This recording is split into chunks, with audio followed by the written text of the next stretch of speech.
They made a sequel to Megamind 14 years later. It took 14 years to make a sequel to Megamind. This is Megamind and the Doom Syndicate, and this is about to get weird.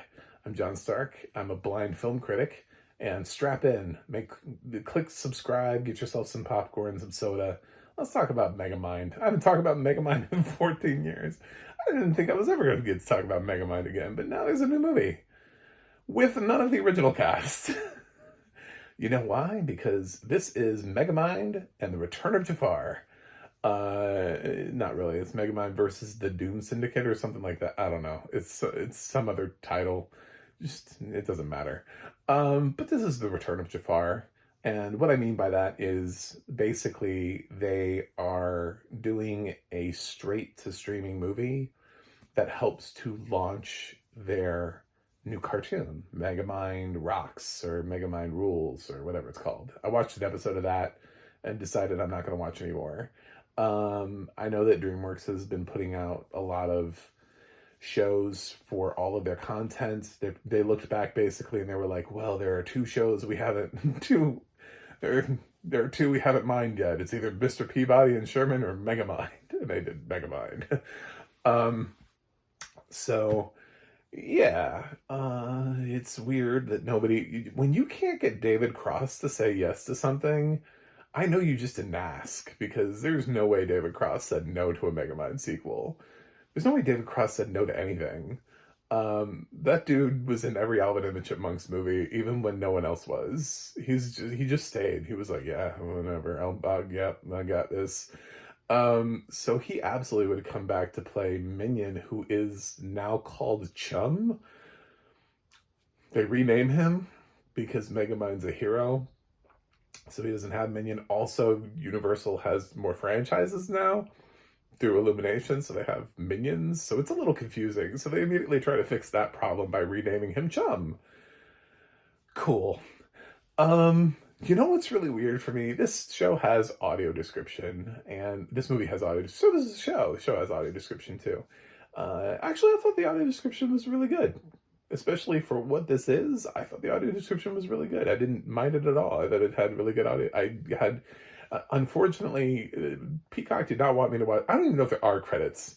I was kicked out of this film so fast, it made my head spin. My head was like, what? What?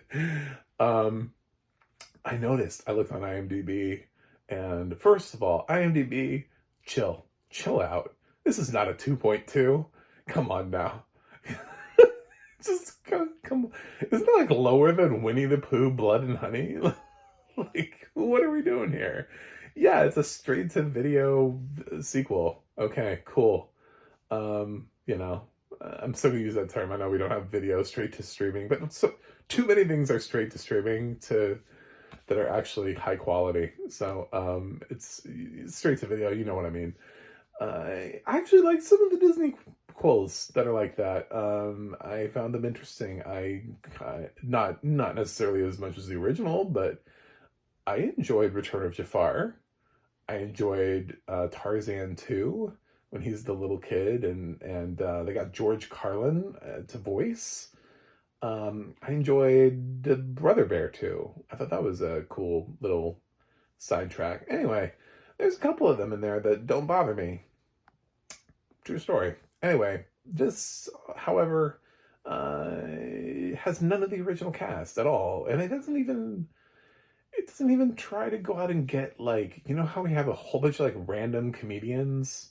It didn't even get like recognizable comedians. This feels like Hotel Transylvania 4, when they just didn't want to pay Adam Sandler and Kevin James, so they just went out and found somebody who sounds like Adam Sandler and Kevin James. And the funny thing is, they went out and they got Laura Post. What? What? So Laura Post, our prolific narrator, is stepping in for Tina Fey here.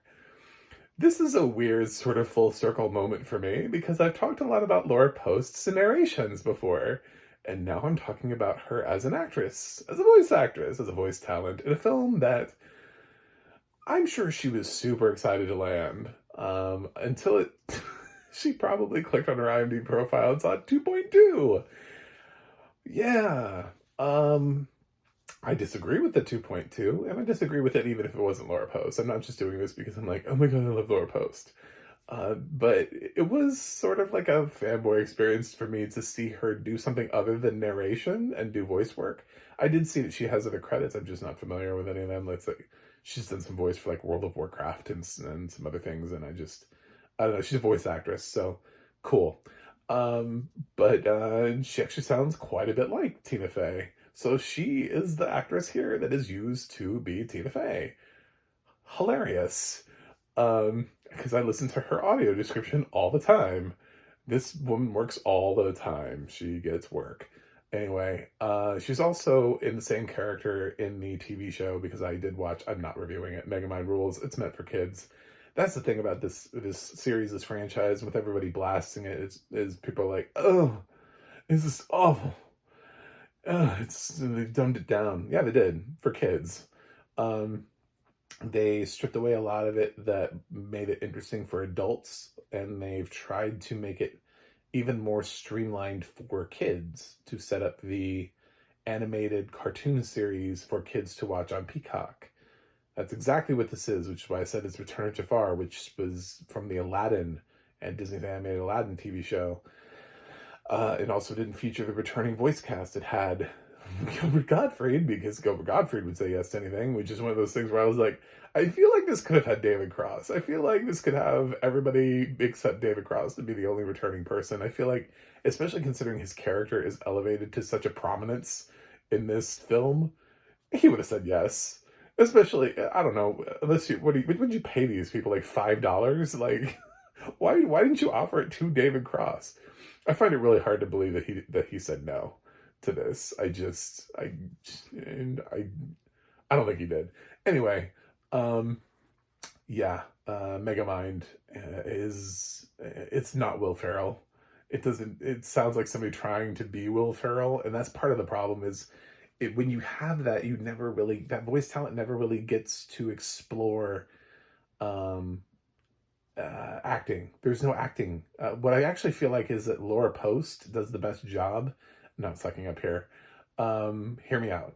The guy that's voicing, I don't know, Kevin Federline or something like that, who's voicing Megamind, he's always sounds like he's trying to do the Megamind voice, like he's trying to do Will Ferrell. So he's thinking about how Will Ferrell would say that line instead of how he would say that line as an actor.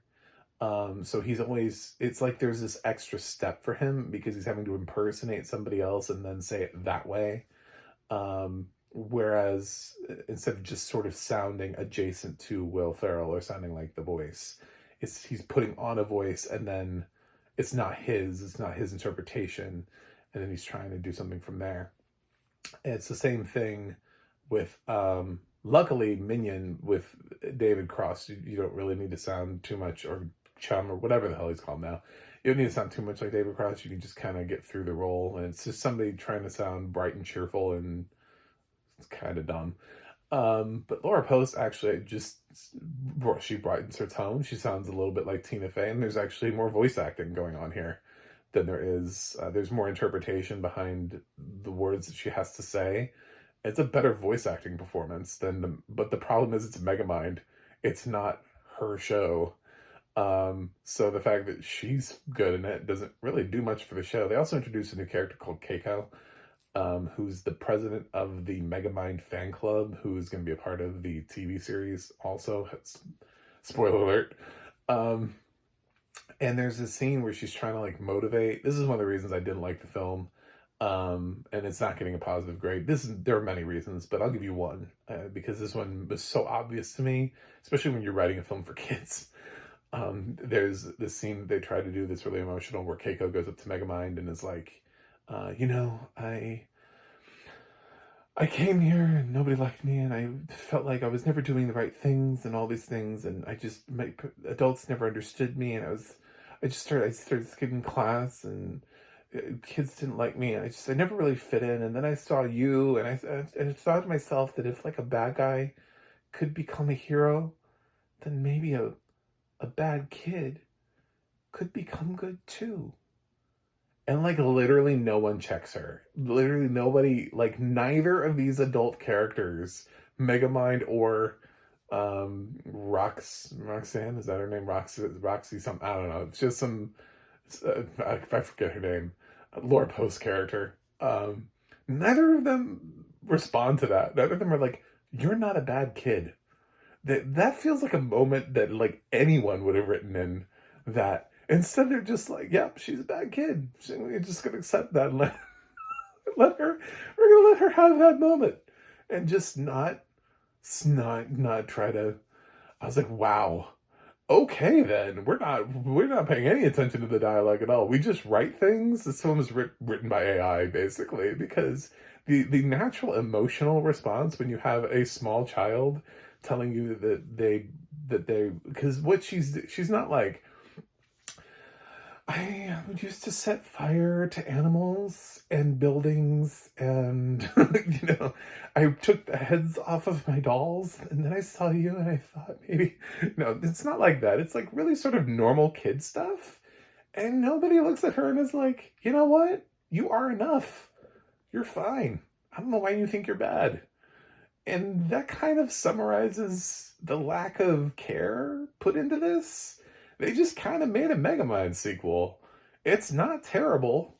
It's not a 2.2, but it's also not great. It is meant for kids, and I'm concerned that kids are going to watch stuff like this and see a character like Keiko represented in a way where, yeah, you are a bad kid. Good for you to have, good for you to have that knowledge, that sort of self-reflection. Wow, it's just, I don't know. I don't know what to do with this film. I really want to love and support Laura Post and her, like, sort of lead role here. Lead adjacent. There's no replacement for the Brad Pitt character here, so he's just gone. So yeah, there was like a trio before. It was like Will Ferrell, Brad Pitt, Tina Fey, plus you had Jonah Hill. So when you take out the Brad Pitt, Jonah Hill elements and kick them out of the film altogether, then you just have Will Ferrell and Tina Fey. And yeah, so Tina Fey becomes the co-lead, which is not Tina Fey, it's Laura Post. So she's basically the co-lead of the show. Anyway, this is Megamind. You can check it out. You can not check it out. Your kids will probably like it. Your kids probably want to see it. Especially if they're stuck at home and you have Peacock and you won't let them go to the theater to watch Kung Fu Panda 4, which I've heard is basically the same thing. Like I've heard a lot of adults say they felt like the other films in the franchise were more well-rounded and less dumbed down, and Kung Fu Panda 4 just Kung Fu Panda 4 feels more dumbed down. So haven't seen it yet. Megamind is getting I've seen way worse than this, so believe it or not, Megamind is getting a I'll be generous and say C minus. It could be a D plus C minus. It's definitely not a C. Yeah, it would go rotten for me on the Rotten Tomatoes scale. But for reasons that are really out of the one person's hand who I actually thought did a good job, which is sad. And yeah, I'm giving it a pass for a lot of things. Like, I'm not a kid. Its target audience is kids. But at the same time, if you're going to let your child character in the show refer to herself as a bad kid and not do anything with that, then I don't want my kid to watch this. I don't want your kid to watch this. I don't want anybody's kid to watch this. So, yeah, sorry. Hashtag sorry, not sorry. But it's definitely not a 2.2, guys. Like, come on now. Just stop trying to get in the bottom 250 of all time. I've seen way worse. I've seen worse this year. It's only March. Anyway, thanks for watching. Thanks for subscribing. I have a website, MacMovieGuy.com. You can go to X, Twitter, Instagram, and follow me at MacMovieGuy. You can go to the Audio Description Project, adp.acba.org. It'll let you know what has audio description and where you can watch it. And interestingly, in addition to looking her up on IMDb, you can also go to the ADNA.org. That's the ADNA.org, and you can look up Laura Post and see what films she has done the narration for. And that's it. I will watch something else and see you guys on the other side.